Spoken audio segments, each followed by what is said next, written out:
Ada yang bertanya? Silakan. Kita ngobrol aja dulu ya.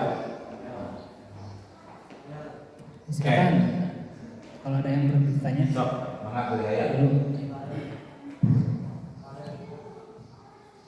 Ini saya ambil contoh nih, ini aksi kolektif ya. Bisa terlihat kan? Ini ada siswa SD, MI, ini ada ibu gurunya ini ibu kepala nih. Nah, jadi setiap kali kita melakukan aksi kolektif ini berarti upaya-upaya yang dilakukan adalah kebersihan, diantaranya ada siswa, ada guru, ada kepala. Ya. Jangan kita menganggap bahwa koswek dari ibu guru dia udah sesapu kurang menyumput, bisa ya. Ini harus secara sadar kita harus melakukan aksi. Oke, lihat. Supaya lebih tergambar ya, Bapak sajikan nih visualnya, gambarnya tuh.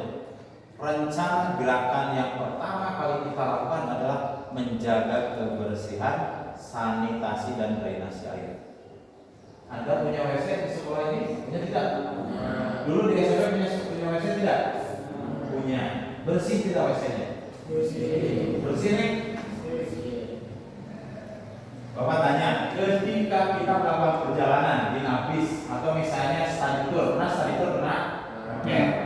Ketika naik bis, ketika Anda sebelum sampai ke tujuan, itu biasanya kita minta berhenti dulu di mana? Di rest area. Oke. Di rest area yang pertama kali kalian cari apa? WC. Jadi benar dilihat ini WC wilayahnya. WC. Setuju WC ya? Oke.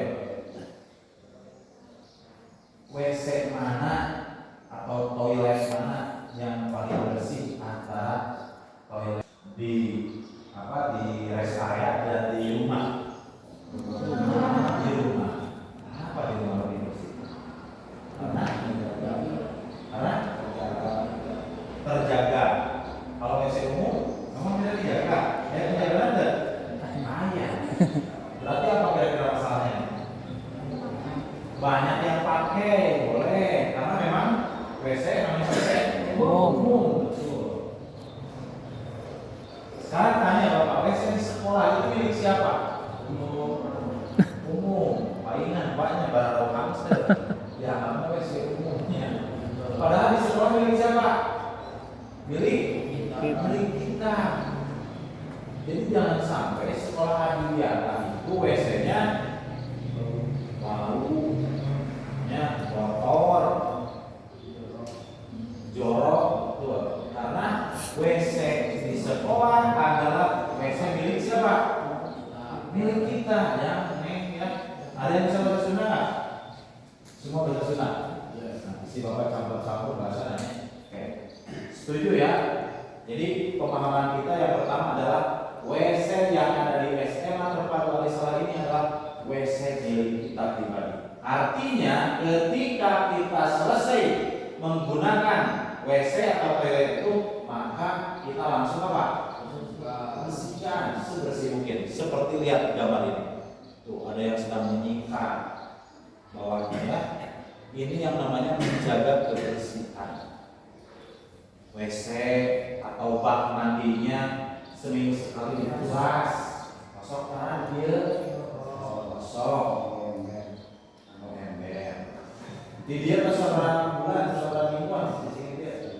Semingguan. Ada yang pernah coba WC bisa minggu dia? Misalnya. Baik, itu ya. Selanjutnya, nah itu. Selain kebersihan WC atau tempat mandi ya, ini yang namanya sanitasi, maksudnya menjaga kebersihan sanitasi. Sanitasi itu saluran air, bukan saluran air, bak mandi. Kalau sekolah yang punya kolam bias itu juga harus rutin dibersihkan. Yang kedua ini adalah sanitasi, ya. Maaf, drainase maksud Bapak. Ini drainase. Apa itu drainase? Saluran air yang ada di depan sekolah atau yang disebut dengan selokan. Nah, itu drainase namanya. Menjaga kebersihan sanitasi artinya menjaga kebersihan WC. Kalau menjaga drainase air berarti menjaga saluran air. Kalau saluran ini tidak dijaga, apa yang terjadi? Apa? Tersumbat. Kalau tersumbat akan banjir.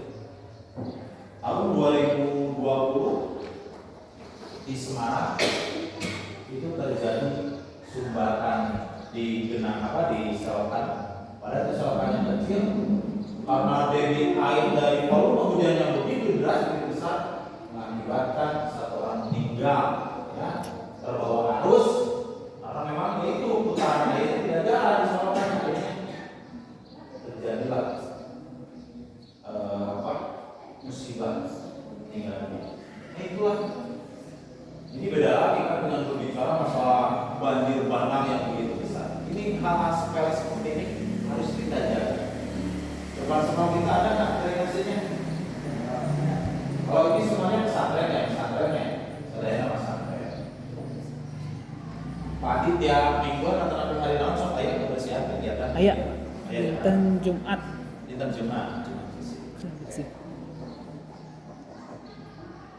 Oke, lanjut. Nah, itu lihat ya. Drainase nih. Jadi setelahnya kegiatan ini khususnya bidang Bapak Andriata, maka mulai hari ini yuk kita rajin bersih-bersih, terutama ini saluran-saluran air. Caranya apa? Minimal kita tidak membuang sampah plastik, itu saja dulu. Minimalisir sampah plastik. Ujang neng pada jajan nyenak misting, ujang neng pada jajan nyenak piring.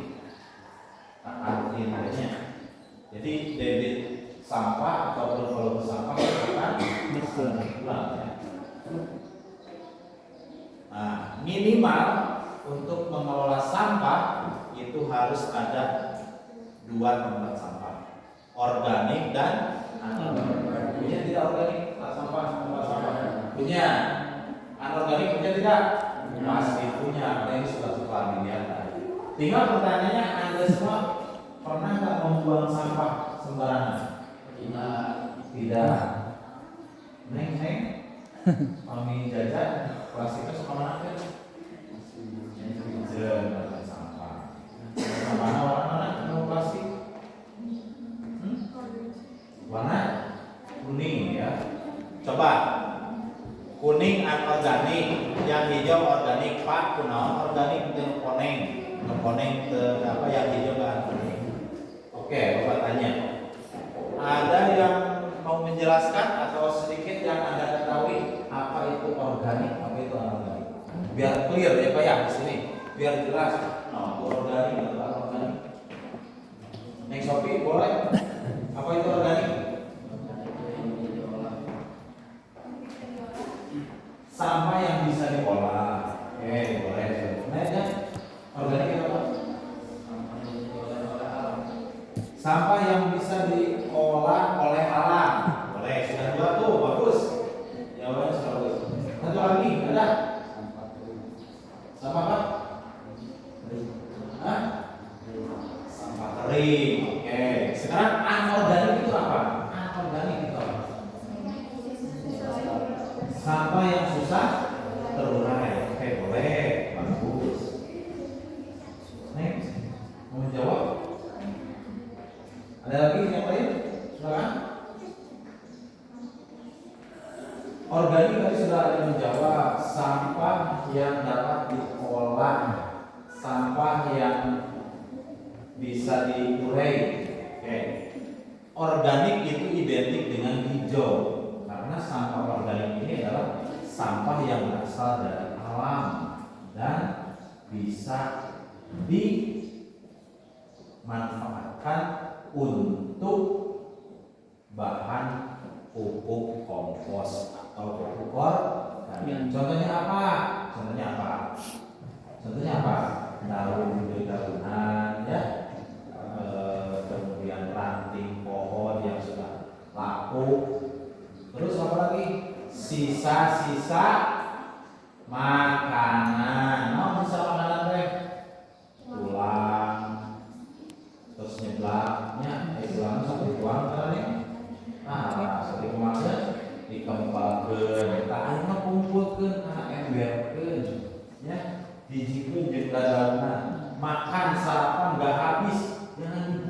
pisahkan ke tong sampah mana? Organik sebagai bahan baku pupuk kompos. Nanti dicampur dengan M4 ya, kemudian dengan dedaunan, itu bisa ditutup, dikasih kolong dikit atasnya, nanti didiamkan selama kurang lebih 1,5 bulan. Tiap per minggu, seminggu sekali itu diaduk, didiamkan. Insya Allah itu nanti setelah sebulan setengah akan menghasilkan 2 jenis pupuk organik, yaitu yang cair dan yang basah. Oke, paham sampai sana ya? Sekarang anorganik. Apa itu anorganik? Anorganik itu adalah sampah sejenis plastik ya, atau bahan-bahan yang sulit terurai. Apa bahan yang sulit terurai? Seperti misalnya plastik botol ya. Plastik botol kan ada beberapa jenis juga nih, awasnya. Seperti aqua kemasan, kalau begitu kan itu hanya 1 kali pakai. Kalau Bapak dibawa tumbler ya, insya Allah Bapak kemana-mana bawa tumbler. Karena ini adalah salah satu upaya untuk meminimalisir sampahnya. Karena ini anak tumbler mah minimal kita makan kemana-mana tidak beli nol. Di aqua airnya pun dijamin kok mah bersih steril. Kalau di sini juga kan ada mata air katanya, air yang sudah siap minum ada apa ya? Di sini ada. Tinggal kita baru tumbler isi minum gitu. Ya. Oke. Organik anorganik. Lanjut. Setelah ini anorganik ini lebih banyak plastik, maka kita tabungkan ke mana? Namanya ini apa? Sampah. Bank sampah nanti akan menerima apa? Sampah plastik, kertas, arus, ya. Nah, itu nanti di sini. Setelah volumenya makin banyak, nanti di bank sampah SMA terpadu nanti akan disalurkan atau akan dijual ke mana? Ke bank sampah di Ciamis. Ya. Sebagai apa? Sebagai upaya siklus, upaya bahwa sampah plastik di sini sudah terkendali. Tapi Anda jangan buang lagi sembarangan. Ya, cuma ya. Lanjut. Selain sampah itu dijual ke bank sampah, boleh juga nih bisa diolah jadi apa? Nah, bahan 3R, recycle ya. Recycle itu artinya apa? Ya, recycle. Kalau reuse menggunakan kembali, reuse ya, seperti kalau reuse itu seperti aqua galonnya digunakan kembali. Jadi habis tidak dibuang tapi diisi lagi seperti tumbler. Reduce itu mengurangi. Jadi Anda itu kalau bisa belanja kemana-mana jangan bawa kresek tapi bawa tote bag. Namanya apa tote bag itu? Keranjang belanja, tas belanja. Nah, keranjang belanja ya, tote bag. Nah, recycle yang ini nih yang diolah. Ya, diolah. Pak, ini apa yang di bawah nih? Kayaknya botolnya ini aqua, tapi dalamnya apa ini kira-kira? Plastik apa namanya? Cum apa namanya nih? Ini apa namanya? Botolnya sama tuh, selalu di payung Bapak. Tapi dalamnya beda tuh, kayak warna-warni. Ada menjawab apa? Apa namanya ini? Ya, sama plastik yang dimasukkan ke botol air mineral. Apa namanya?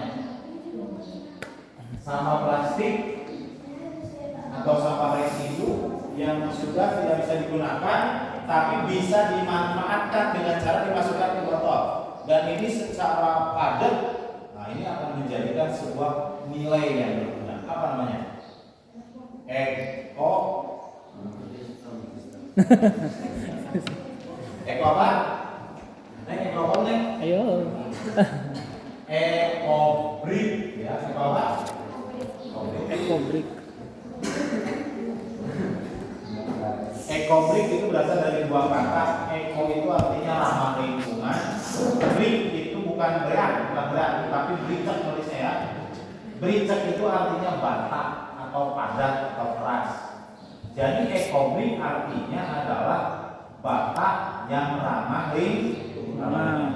Saya bawa contohnya di sekolah Bapak ada tuh Apa manfaatnya? Ini kalau sudah padat semua, ini kalau diikat, ini terdiri dari beberapa botol, kemudian dibalikkan posisinya, maka itu akan bisa jadi tempat duduk. Tempat duduk. Kalau yang lebih tinggi lagi, yang 1,5 liter, itu bisa jadi apa? Meja. Ya. Dan itu sangat membantu sekali manakala Anda jajan ke warung atau ke kantin yang berbahan plastik kemasannya. Contoh jajan permen, jajan ciki, itu kan cangkangnya bisa digunting kecil, dan dimasukkan ke mana? Nanti di botol. Oke, banyak yang manfaatnya.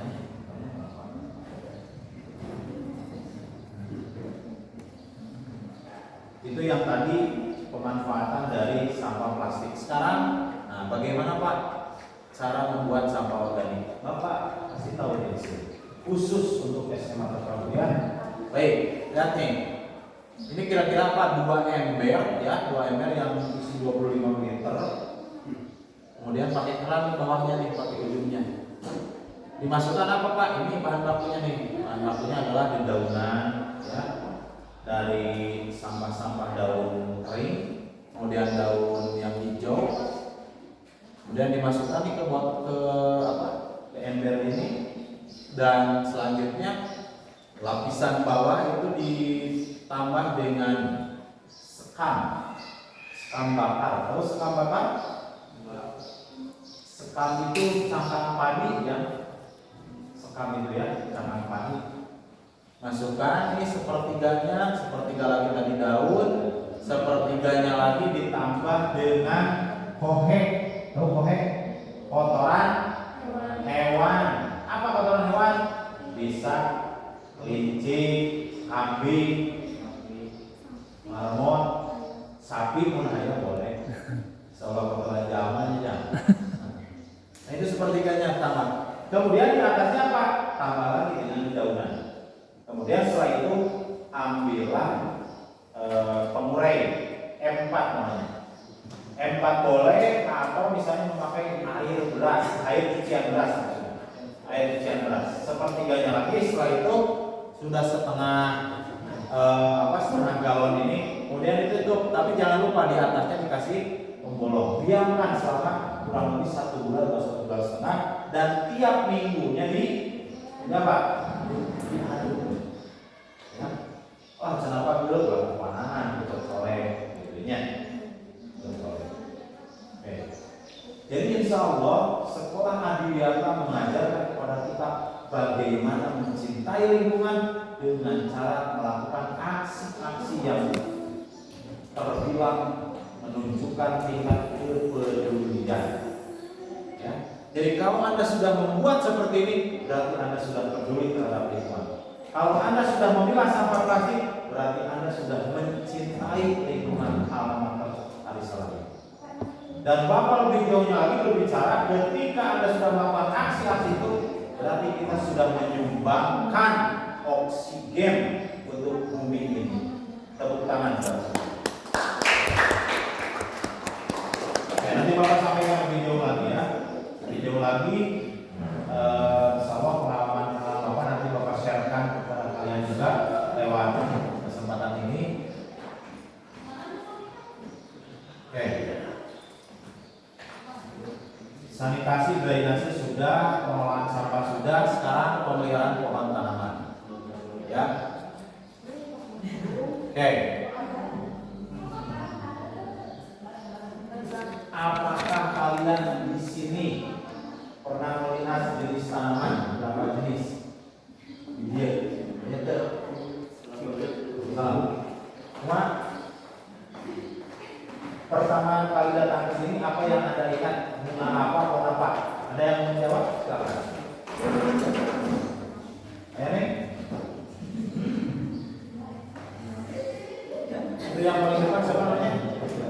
Apa? Farel. Oke, Farel. Pertama datang ke sini, pohon apa yang Farel lihat? Pohon mangga, boleh. Tepuk tangan buat Farel. Pohon apa? Tidak. Ini yang baru datang sebenarnya? Pajar. dari Farel nih Fajarnya. Fajar pernah lihat tanaman apa yang ada di sekolah ini? Banyak. Pernah lihat tanaman banyak katanya. Pohon apa? Pohon cemara kan? Oh bukan. Pohon apa? Jagung. Nah, ya yang mana namanya? Juan.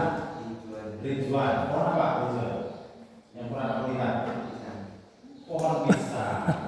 Pohon pisang ya. Pohon pisang. Iya. Ayam pohon pisang. Boleh. Baik. Nah itu adalah pohon tanaman yang ada di sekolah ini yang harus kalian rawat ya. Karena sejatinya tanaman itu adalah seperti kita sebagai makhluk. Makhluk apa? Makhluk hidup nih. Apa ciri makhluk hidup apa saja? Satu, bernapas. Yang sepakat tidak makhluk hidup bernapas? Sepakat? Sepakat. Karena kalau tidak bernapas akan mati. Orang yang harus ditambah jauh, pesan. Kan katanya tadi sejatinya makhluk hidup adalah ciri-cirinya bernapas. Pernah tanggal jauh pesan? Pernah, cuman bukan kelihatan. Beda jenisnya. Oke, sepakat. So, contohnya ayo di sana tanggal cengeng kutupan, kalau singa perempuan. Panen alias mautnya. Oke, selain bernapas apa lagi channel itu? Tumbuh. Ya, tumbuh. Anda merasa bahwa dulu itu Anda masih ingat pas waktu masuk dulu sebelum ke SMA Risalah, masuk ke SD, masuk ke SMP, itu terasa ya, masuk ke mana? SMA. Besok Senin kita pakai putih abu, kemarin dan terasa masih putih biru, sekarang kita sudah putih abu. Tumbuh berarti ya, berkembang. Oke. Korelasinya dengan tanaman sama. Sejatinya kalau tanaman itu dipelihara maka akan tumbuh dan berkembang. Seperti rasa kamu yang ada di pada. Tuh, kalau berbicara rasa mah pasti namanya. Oke, baik. Tahukah Anda fakta tentang pohon ini? Tadi Bapak tanyakan, ada yang bilang pohon mangga, ada yang bilang pohon pisang. Baik. Satu pohon dewasa dapat menyerap 21,7 kg karbon dioksida sepanjang tahun. Apa itu karbon dioksida? Udara apa? Udara kotor, itulahnya.